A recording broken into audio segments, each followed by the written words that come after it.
Hello, Peaceful Profits Nation. Chanel here with an exciting client spotlight episode for you today. So today we are talking to our client, Maria Secoy. Maria, welcome to the podcast.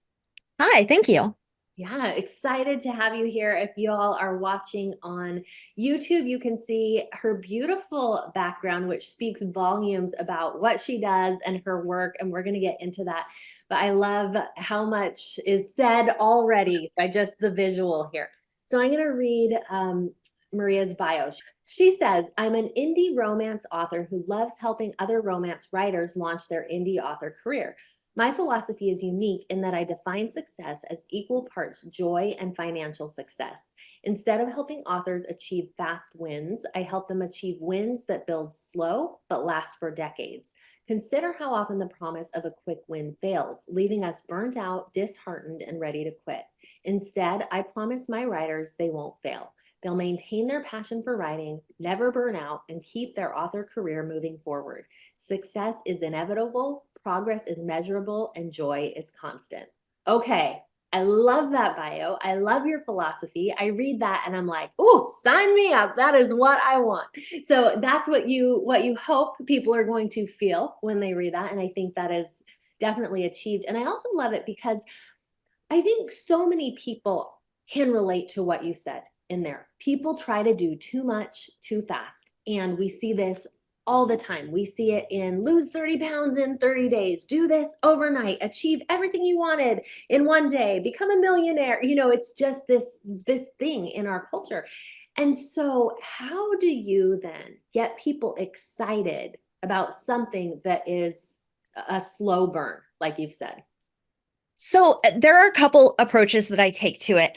The first one is that I really approach this as a support for a hobby, if that makes sense. Mm. So I very specifically look to work with people who already love writing. That's already their habit. They're already passionate about that hobby. They enjoy doing it, and so they don't want to get done with the writing so that they can move on to other things. They really do enjoy and embrace the journey. And so that's the other piece. Not only do we approach this from that hobby perspective, but we do so with a heavy focus on our love of the journey, our love of the process, our fulfillment that we get from writing the books. And then the profit side of it, the business side of it, we really showcase as the icing on the cake. That's the decoration that makes everything else even better. Because while you won't get a whole lot of that fancy, wonderful income in the first couple of years, if you stick with it for 5+ years, then not only do you have recurring passive income, but you have recurring passive income that doesn't ever go away.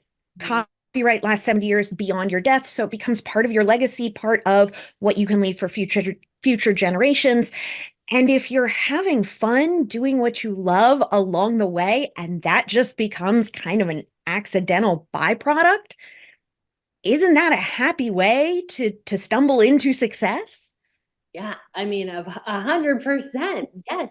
So the question that comes up for me then is what is because you are reaching out to people for whom this is a hobby, right? It's a hobby for them.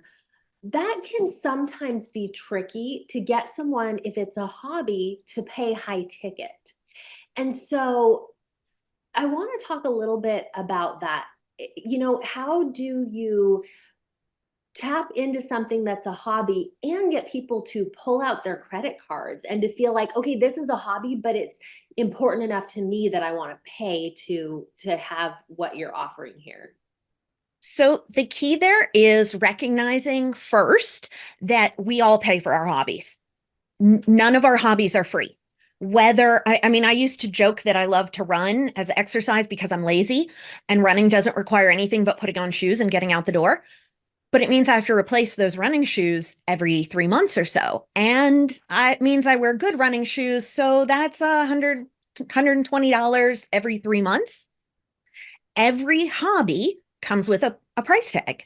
We all invest in our hobbies. So Yeah. we start with that. And then we very intentionally designed the writer to author program to recognize. We actually started with data from, it's actually from Readsy, but they looked at data and they collected a whole bunch over a whole bunch of years, and they found self-published authors on average spend $3,000 to $5,000 on every book they release, no matter how successful it is or is not. That's a high ticket price tag right there. So we looked at that and went, well, okay, there's our price point. How can we provide a completely different experience that is a million times more valuable, but stay within that same price tag? So that when our clients are looking at their choices and they're asking themselves, do I want to do this myself? And they're pulling up the research, and all the research is saying doing it yourself is going to cost you $3,000 to $5,000. Or do I want to do this with a team of mentors holding my hand, helping me out along the way, solving my problems before they even come up, and learning a really strong process that I'll benefit from for decades to come? Then it becomes for the exact same price. Then it becomes a kind of a no-brainer decision. Well, yeah, let's invest in learning. Let's invest in working with a mentor. Let's invest in what's going to serve me forever. Because while I'm not going to save any money right now, I'm not going to spend any more than I would have otherwise, first of all. And second of all, I will save money in year 2 and year 3 and year 10. And then suddenly we look at that and we go, I'd be kind of dumb not to invest in this now. So we set up the program to include the important bits and pieces that authors end up paying for. We build those into the program, and then we put them in the context of an education focused piece that is designed to empower authors. So I always tell them my definition of success is when somebody graduates from the writer to author program and goes, bye, I don't need you anymore. I've gotten everything I need. I'm ready to embrace my career and take charge for the next, 2 or 3 years at the very least. We do have an ascension offer, but it's not necessary. Yeah. It's another tool. It's another kind of support, because if I've done my job well, 6 months in the program, and they're ready to take off with their career and just go live their life and enjoy what they do. Ah, okay. That is genius. I love how you've outlined that for us and showed us what you do. And hearing that, I love how you have made it a no-brainer for your clients, right? It's like if you can do that for people, if you can say, you're going to spend this money anyway, and here's why it makes more sense to spend with me, it's just, okay, well, why wouldn't I? Like, that just makes so much sense logically, not to mention the emotional components that I heard throughout there of this writer's got to write, right? They just feel this, they want it so bad, and they want people to read, and they want to publish, and they want those things. So you've got this whole emotional part, and then you just add a reason on top of that of why it makes sense to spend money, and boom, here's why your business is thriving. So I would love to have you back up the boat for us a little bit here and tell us how you got here. So this isn't what you've always done. Tell us what got you into this online space and kind of your story. What brought you here? So I will start by saying that I'm a former teacher. That's probably true for a very high percentage of people in the coaching industry. In so many ways, educators are the perfect fit for this because we have a background in how people learn things and how to help them do that efficiently. That said, mine is a little different in that I have no business background at all whatsoever, zero. I also had never heard of online coaching, any kind of online program like this. Like, I didn't know they existed um, as of February 2022. Like, that's when I discovered it. I also live up in the Appalachian Mountains, and I'm rural enough that I did not have high-speed internet until 2020. So I have been doing the piece where I record writing lessons and I support writers for, since 2005. But I mean, I can remember in 2015, 2016, I would give people thumb drives with recorded video lessons on them. And so I actually had put together a video course to support writers, but I handed it out on thumb drives because we Wow. didn't have high-speed internet. Nobody could stream anything. Yeah. So in that way, it's kind of a little different. I stumbled into this accidentally, and it's one of those things where you look around and you go, this has to be meant to be. This had to be, my intended next step. In January of 2022, my family and I went to the Dominican Republic. My uncle was getting married there, destination wedding. It was gorgeous. So it's January. We are seeing pictures from back home where it's snowing in the Appalachian Mountains and it's miserable. We are sitting on this gorgeous tropical beach, and I was crying, like sobbing. And my husband was like, "Most people don't cry at the beach. Like normally people come here and they're happy." And I told him, I was like, we only have 2 days left, and I'm gonna have to go back, and I'm gonna have to go back into my classroom. And my husband is incredibly supportive. He listened. He was very supportive. But at the end of the day, I looked at him and I fully expected him to be like, "You can't do that." But I looked at him and I said, I think I need to change jobs, and not just like change jobs. Like I think I need to change professions. I think I'm done teaching in a public school classroom. And I'll never forget. He looked at me and he said, "I was wondering how long it'd take you to figure that out." I was like, "Oh, okay. Well, at least we're all on the same page." Because sometimes it's easier for people to spot things like that when they're outside of us. Sometimes it's easier for those who care about us to see that. And so he was very supportive of that.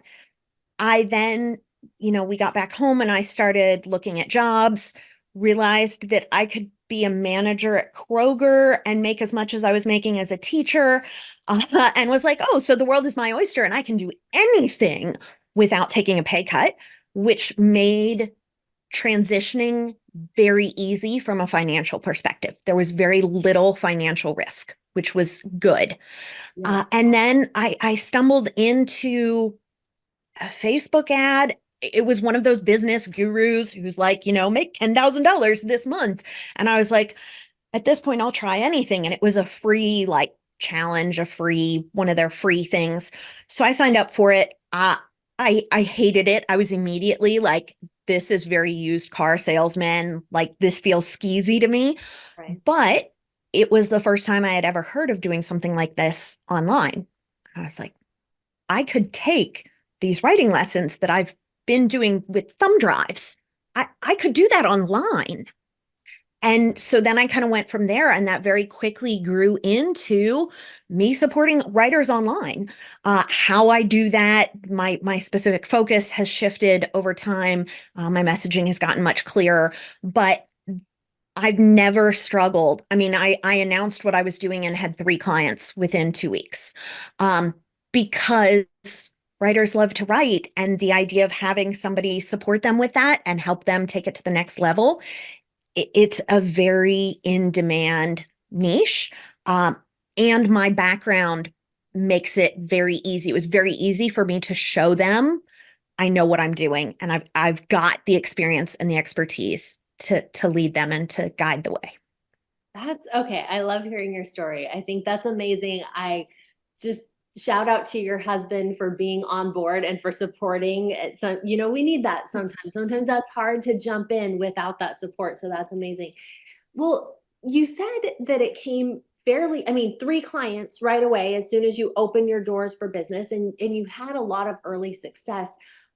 Not everyone has that. Definitely. We see that. And I would argue that even in your niche, even in the writing sphere, because one of the things you said is, well, because writers, that's why. It's because these writers want to write. And I think that's part of it. But I am also curious, why did what you were doing work?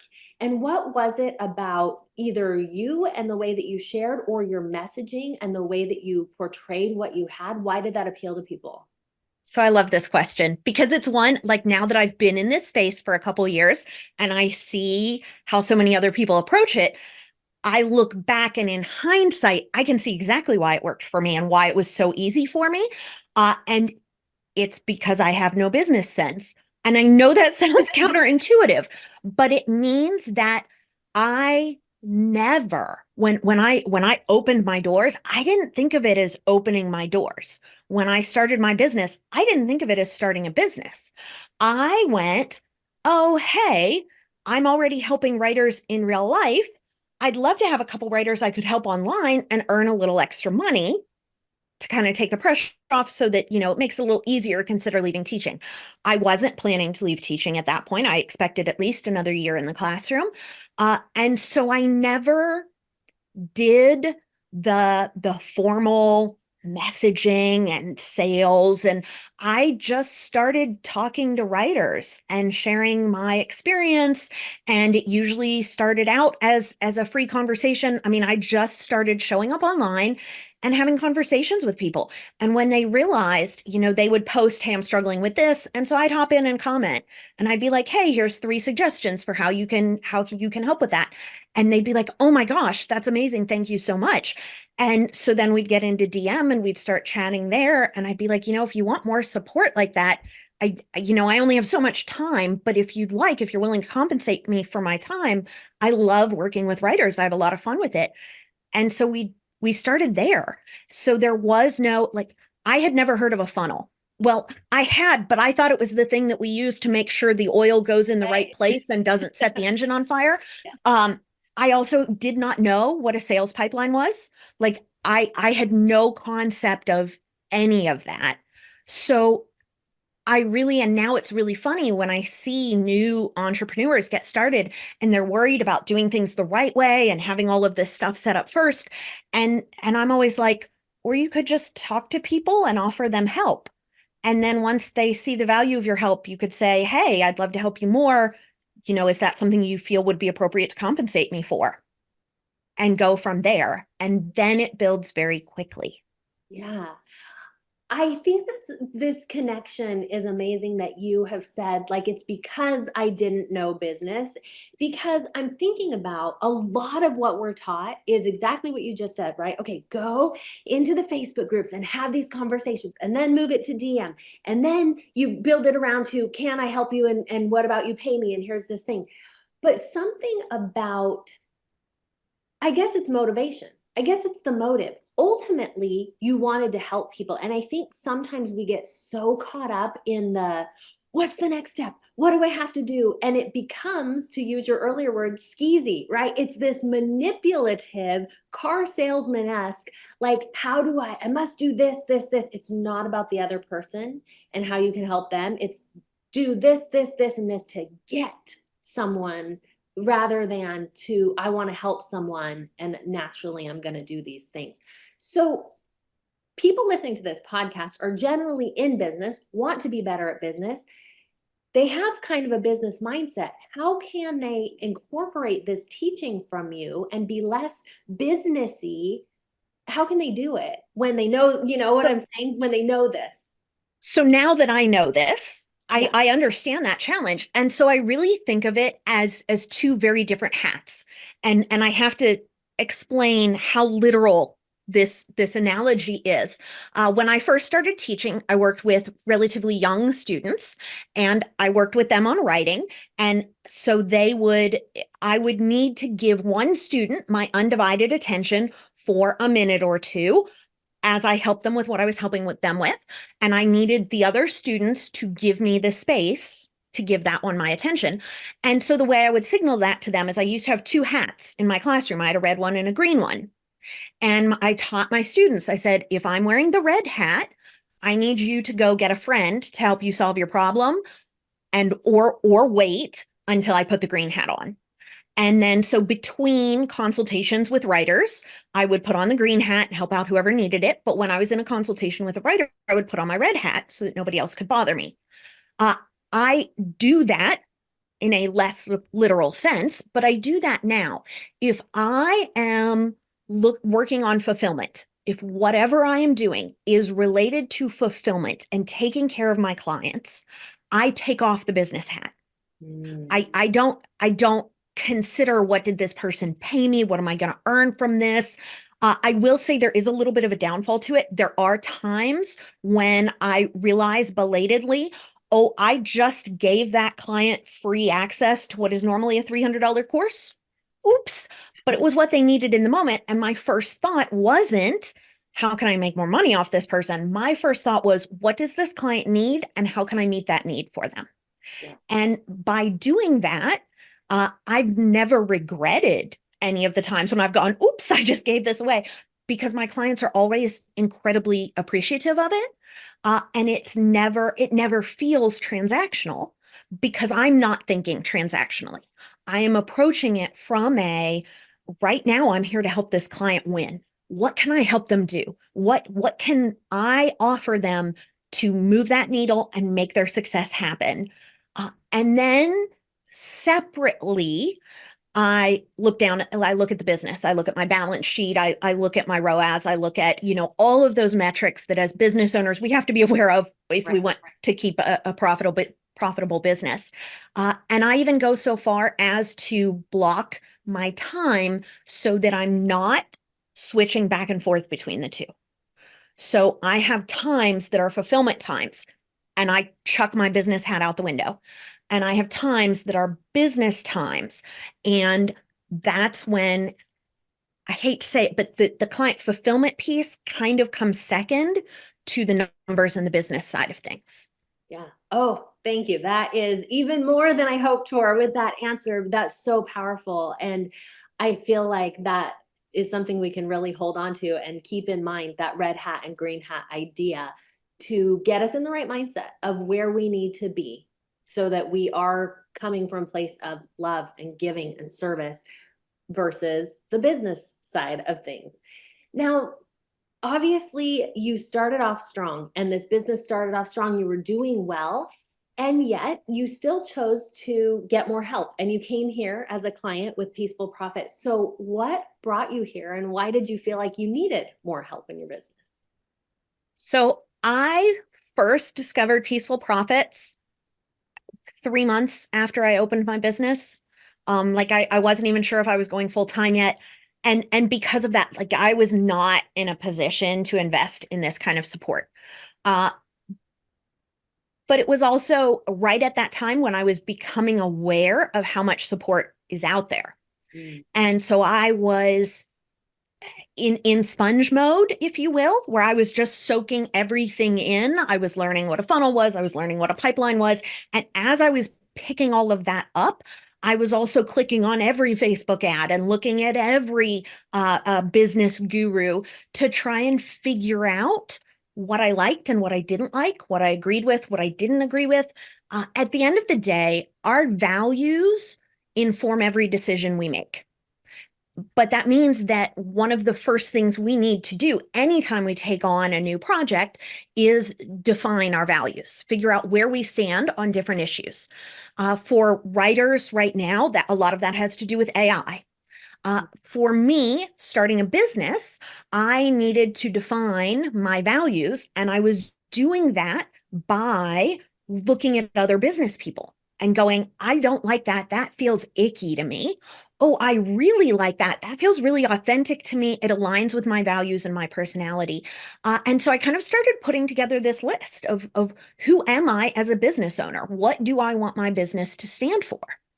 And that very quickly, especially coming from an education background where I got paid almost nothing to give people whatever they needed, whether it was within my scope of work or not, it was very, a high percentage of things that I looked at felt skeezy to me, Yeah. felt too focused on the money, too focused on the transaction, and too focused on celebrating how rich the person providing the service could be.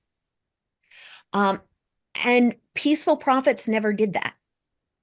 I never, what I got from Peaceful Profits was always information and useful information, um, and examples of how that useful information led to success, with success defined as a whole lot more than just how much money can I make.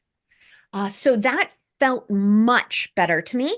At one point, I actually did hop on a sales call in 2022 with Peaceful Profits. I couldn't afford it at the time, but the fact that the person who I spoke with at the time was respectful of the fact that I couldn't afford it at the time and didn't immediately cut off the conversation was huge to me. I was like, okay, these are real human beings who aren't just after my money. Uh, so I kind of kept an eye on Peaceful Profits. I loved the idea of the book funnel, especially as a writer who supports other writers. That to me was like an obvious. The math behind it, coming from someone who has a very, very simple understanding of like the math of business, the idea that I could earn what I was spending on ads was like, well, duh, that seems, why would I not do that? Um, and again, it kind of helped. I had no concept of how complicated that could be, um, which kind of worked to my benefit because I was like, well, of course this will work. Why would it not? So there was no disbelief. I just, Yeah. of course it'll work. Um, so I had kind of been watching Peaceful Profits. Meanwhile, I spent 2022 trying to figure out what I do. What kind of writers do I help? Kind of cleaning up that messaging, narrowing down my niche, figuring out, what kind of results I can get for clients that's consistent. Then I spent 2023, I spent most of 2023, I realized I was like, okay, I love supporting romance writers. That's definitely my area of expertise. I definitely am focused more on longevity than quick wins. So I had all of those pieces. And then I spent 2023 really refining my offer and going, okay, I have my values. I know who I support and how I support them. I know what they can expect to get out of it. How can I turn that into a program? And what will I call that program? And what will the price point be? Right. And throughout that whole thing, I was getting clients, but it was really easy to test. If I tried different messaging and it was bad messaging, I got 0 clients that month. If I tried decent messaging and it worked, I would get like 3 or 4 clients that month. And there was no in between. Wow. So my income every month was just, my revenue was all over the place, up and down and up and down. Um, I got really good at taking a month of like no revenue and turning it into the next month being good revenue to compensate for that. Uh, but it also allowed me to kind of pull my offer together. By spring of 2023, I had my offer, I had my pieces in place. I had hired another support coach, I'd hired a VA, and I was like, okay, I've got it. I've got my messaging, I've got my values, I've got my offer, I know what I'm doing. I have testimonials, I have client success stories, I've got all of these people that I've already helped. Um, it's time to make this happen and make it bigger and make it more consistent, and not bigger for the sake of being bigger, but bigger in the sense that I wanted it to be consistent. I wanted it to be enough business to support myself and my team. Yeah. And that was very hit or miss. I tried a couple other things. I tried hiring a marketing person. I tried hiring a sales team. And everything I tried, my revenue went down instead of up. Hmm. So then I would fire them and rebuild my business. And by October, I was like, okay, I'm done.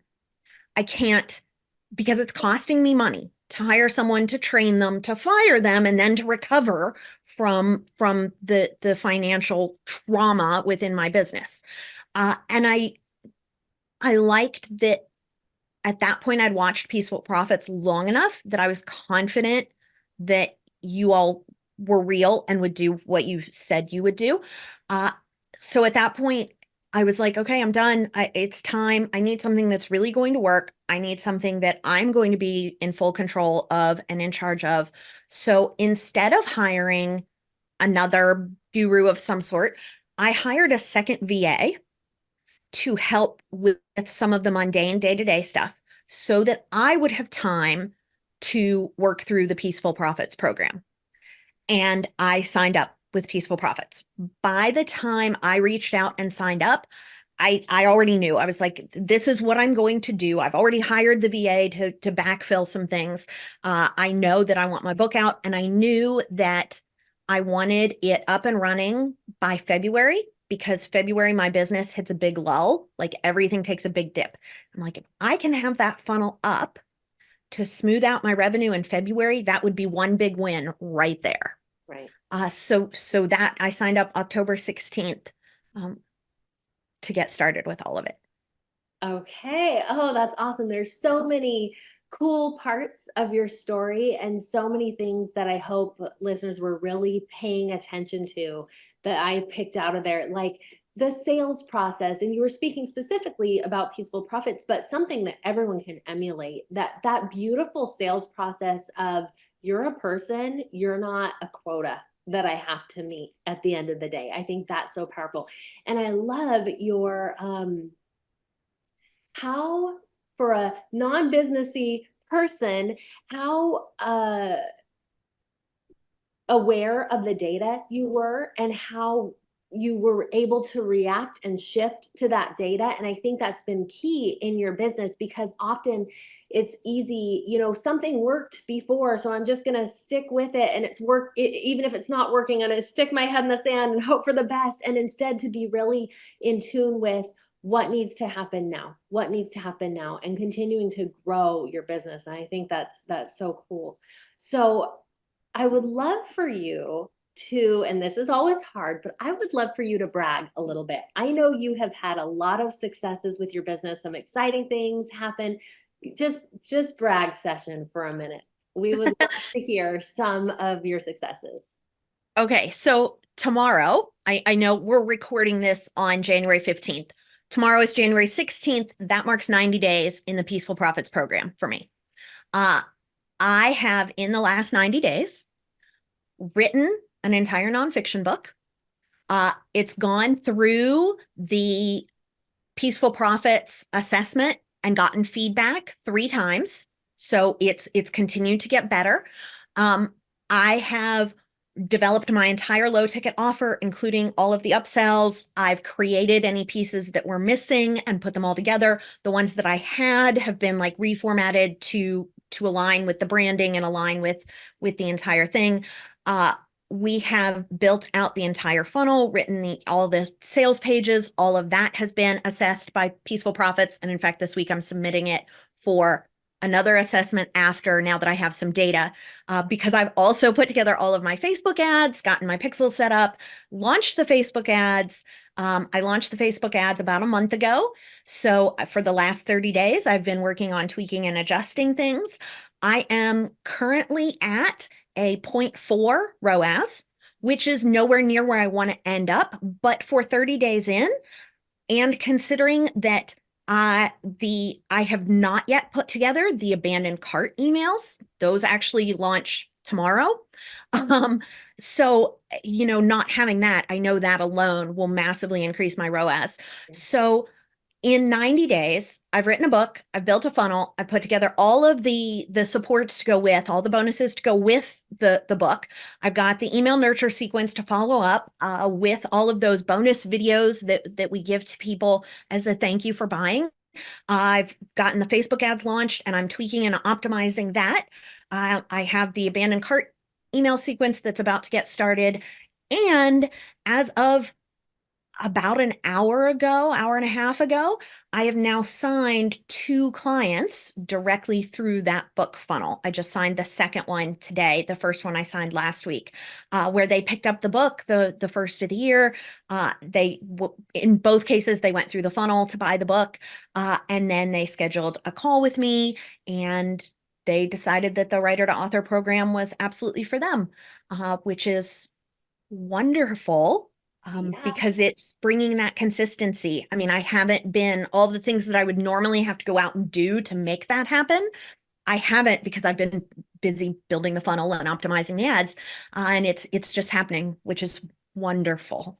Oh my goodness. Congratulations. Huge congratulations on all that. That is a lot to accomplish in 90 days, and it's amazing.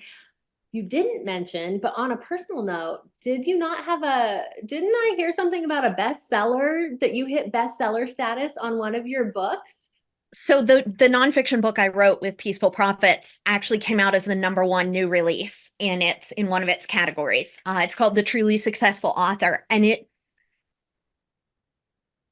I mean, I have to credit Peaceful Profits with the feedback that I needed to really make it exactly what readers needed to see to purchase it without hesitation. Mm, Because for it to, so I only have the paperback available on Amazon because if people want the ebook or the audio edition, I want them getting it through my funnel. right. So, but I do have the paperback on Amazon because I want to be able to collect those reviews. I want that presence there. I want people to be able to look it up and see it is a real book kind of thing. And so for it to only be paperback, for me to have no like Amazon ads running to it, nothing like that. I'm directing everyone to the funnel, and yet enough people are finding it on Amazon. Amazon's showing it to enough people, and they're picking it up. I'm averaging 1 to 3 paperback sales per day through Amazon, in addition to the average of 3 sales a day I'm making through the funnel. Amazing. Amazing. I love it. That is so awesome.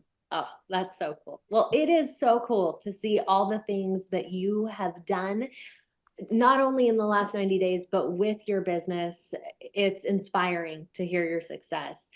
What advice would you give to other people who want to have similar success and see these kind of results in their business? Humanity and passion have to come first. If you prioritize being a human being who lives and works with other human beings, doing something that you love to help them accomplish something they love, then everything else falls into place and you don't have to worry about it. I mean, you still have to do the math at the end of the day, but it's so much easier if the human and the passion piece come first. The other stuff just becomes little details. It also makes it really easy to get past that analysis paralysis because I never had this list of all these things I wanted to do. Instead, I woke up every morning going, what's one thing I can do to help one group of writers today? And that snowballs very quickly. Yeah. Yeah. Oh, I love it. I love if we could all be like that. Seriously. That's the kind of business that we are trying to help people grow here. So truly, that's inspirational. So thank you, Maria. I love it. So to close out here, where can people find you and learn more about your work? So the best places to find me are my website, allwritewell.com, and it's Write, Write. The other place that you can find me is on Facebook. I have a Facebook group, AWW Romance Writers, that I host free live sessions every Tuesday night. We share free resources in there, and it's just a really great, positive, supportive community. Unlike a lot of groups, I don't turn on post approval because I want it to be an engaging community, and because of that, the community is phenomenal. Like I love every time I'm in there, I see community members chatting with each other and helping each other out and supporting each other. So it's great to be a leader of a group like that. Wonderful. Okay. Well, thank you so much for being here. We have learned a lot today, really been inspired by the things that you've shared. And for listeners, if you are in a place where you're ready to take your business to the next level, peacefulprofits.com/call. Maria Secoy, thank you again for being here, and we'll see you all next time. Bye.